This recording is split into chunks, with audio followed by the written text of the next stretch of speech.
बघा बघा बघा, मी आलोय पाटण तालुक्यात. खर तर पाटण तालुक्याची सत्ता गेली कित्येक वर्ष पाटणकर असतील किंवा शंभूराज देसाई असतील यांच्याकडे आहे. मात्र इथले प्रश्न मात्र सुटत नाहीयेत. लोक आता कंटाळलेत. त्यामुळं इथल्या लोकांचा या नेत्यांवरील विश्वास उडाला आहे. लोक म्हणतात आता पाटणला तिसरा पर्याय हवाय. नेमकी इथली जनता काय म्हणते चला तुम्हाला दाखवतो. शेंडीची कातडी झाली त्यातून किती बोला. बर, सर्वसामान्याचं फक्त एखादी निवडणूक आली तर काय करायचं, त्याला दारू जेवण द्यायचं, तेवढ्याच भासते पब्लिक. पब्लिक म्हणते काय खायला तर मिळते, जाऊ किती तिकडे. वर्ष झालं असं? केवळ हो? हे कायमच असं आहे. मला कळतंय असं का नाही, पाटणमध्ये रस्ता असाच आहे.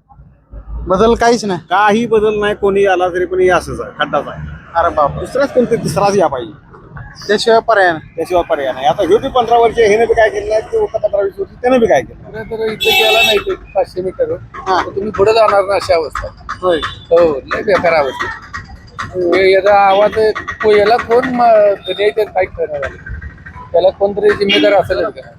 सामान्य जनतेने पण आवाज कोण उठविण झालाय. पावसात तरी काय कळत नाही, रस्ता कुठं आणि गटर कुठं आहे काय कुठं. आम्हाला इथे समस्या फार म्हणजे काय माहितीये का, रोडचा मोठा प्रॉब्लेम आहे. आणि मुळात हा. आता रुंदीकरण नाही, या बर. अंतर कमी आहे. बर. त्या अंतर कमी नसून अजून वाढवावं का, तर भविष्यात आता संध्याकाळी 7 नंतर तुम्ही 6 ते 8 हा. वाजेपर्यंत ट्रॅफिक बघतील.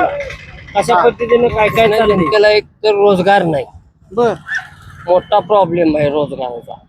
रोजगार कुठला अजिबात नाही. अवस्था नाल्याची अवस्था बघा, नाल्याचं पाणी इकडून येतं, नाला तिकडे असला तरी, पण इकडं अजिबात कोणीही त्याच्यावर दखल घेत नाही. आता 15 वर्ष झाले आमचं मणकं गेलं, पण इकडं दुर्लक्ष. इकडं कोणता पुढारी मंत्री नुसतं नावाला येतात, त्यांचा काय धक्का लागत नाही. पण आमच्या 3 व्हीलरनं त्यांनी एकदा प्रवास करू दे इथनं पळण्यापर्यंत आणि परत रिटर्न, त्यासाठी मी 1000 रुपये म्हणलं तरी बक्षीस देणार.